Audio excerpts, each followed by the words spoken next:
Most runaway slaves fled to freedom in the dead of night, often pursued by barking bloodhounds. A few fugitives, such as Henry Box Brown, who mailed himself north in a wooden crate, devised clever ruses or stowed away on ships and wagons. One of the most ingenious escapes was that of a married couple from Georgia, Ellen and William Craft, who traveled in first-class trains, dined with a steamboat captain and stayed in the best hotels during their escape to Philadelphia and freedom in 1848. Ellen, a quadroon with very fair skin, disguised herself as a young white cotton planter traveling with his slave William. It was William who came up with the scheme to hide in plain sight, but ultimately it was Ellen who convincingly masked her race, her gender and her social status during their 4-day trip. Despite the luxury accommodations, the journey was fraught with narrow escapes and heart-in-the-mouth moments that could have led to their discovery and capture. Courage, quick thinking, luck and our Heavenly Father sustained them, the Crafts said in Running 1,000 Miles for Freedom, the book they wrote in 1860 chronicling the escape. Ellen and William lived in Macon, Georgia, and were owned by different masters. Put up for auction at age 16 to help settle his master's debts, William had become the property of a local bank cashier. A skilled cabinetmaker, William continued to work at the shop where he had apprenticed, and his new owner collected most of his wages. Minutes before being sold, William had witnessed the sale of his frightened, tearful 14-year-old sister. His parents and brother had met the same fate and were scattered throughout the South. As a child, Ellen, the offspring of her first master and one of his biracial slaves, had frequently been mistaken for a member of his white family. Much annoyed by the situation, the plantation mistress sent 11-year-old Ellen to Macon to her daughter as a wedding present in 1837, where she served as a lady's maid. Ellen and William married, but having experienced such brutal family separations despaired over having children, fearing they would be torn away from them.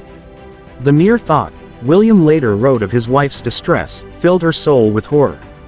Pondering various escape plans, William, knowing that slaveholders could take their slaves to any state, slave or free, hit upon the idea of fair-complexioned Ellen passing herself off as his master, a wealthy young white man, because it was not customary for women to travel with male servants.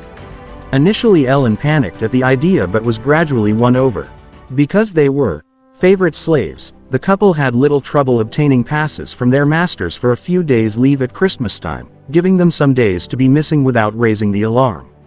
Additionally, as a carpenter, William probably would have kept some of his earnings, or perhaps did odd jobs for others, and was allowed to keep some of the money. Before setting out on December 21, 1848, William cut Ellen's hair to neck length. She improved on the deception by putting her right arm in a sling, which would prevent hotel clerks and others from expecting him to sign a registry or other papers. Georgia law prohibited teaching slaves to read or write, so neither Ellen nor William could do either. Refining the invalid disguise, Ellen asked William to wrap bandages around much of her face, hiding her smooth skin and giving her a reason to limit conversation with strangers. She wore a pair of men's trousers that she herself had sewed. She then donned a pair of green spectacles and a top hat. They knelt and prayed and took a desperate leap for liberty. At the Macon train station, Ellen purchased tickets to Savannah, 200 miles away. As William took a place in the Negro car, he spotted the owner of the cabinet-making shop on the platform. After questioning the ticket seller, the man began peering through the windows of the cars. William turned his face from the window and shrank in his seat, expecting the worst. The man searched the car Ellen was in but never gave the bandaged invalid a second glance. Just as he approached William's car, the bell clanged and the train lurched off. Ellen, who had been staring out the window, then turned away and discovered that her seatmate was a dear friend of her master, a recent dinner guest who had known Ellen for years.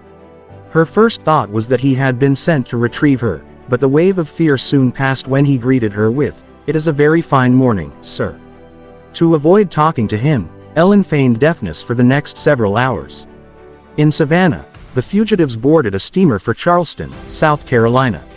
Over breakfast the next morning, the friendly captain marveled at the young master's very attentive boy, and warned him to beware cutthroat abolitionists in the North who would encourage William to run away. A slave trader on board offered to buy William and take him to the Deep South, and a military officer scolded the invalid for saying, "Thank you," to his slave. In an overnight stay at the best hotel in Charleston, the solicitous staff treated the ailing traveler with utmost care, giving him a fine room and a good table in the dining room. Trying to buy steamer tickets from South Carolina to Philadelphia, Ellen and William hit a snag when the ticket seller objected to signing the names of the young gentleman and his slave even after seeing the injured arm. In an effort to prevent white abolitionists from taking slaves out of the South, slaveholders had to prove that the slaves traveling with them were indeed their property. Sometimes travelers were detained for days trying to prove ownership. As the surly ticket seller reiterated his refusal to sign by jamming his hands in his pockets, Providence prevailed. The genial captain happened by, vouched for the planter and his slave and signed their names. Baltimore, the last major stop before Pennsylvania, a free state, had a particularly vigilant border patrol. Ellen and William were again detained, asked to leave the train and report to the authorities for verification of ownership. "We shan't let you go," an officer said with finality. "We felt as though we had come into deep waters and were about being overwhelmed," William recounted in the book, and returned to the dark and horrible pit of misery. Ellen and William silently prayed as the officer stood his ground. Suddenly the jangling of the departure bell shattered the quiet. The officer, clearly agitated, scratched his head.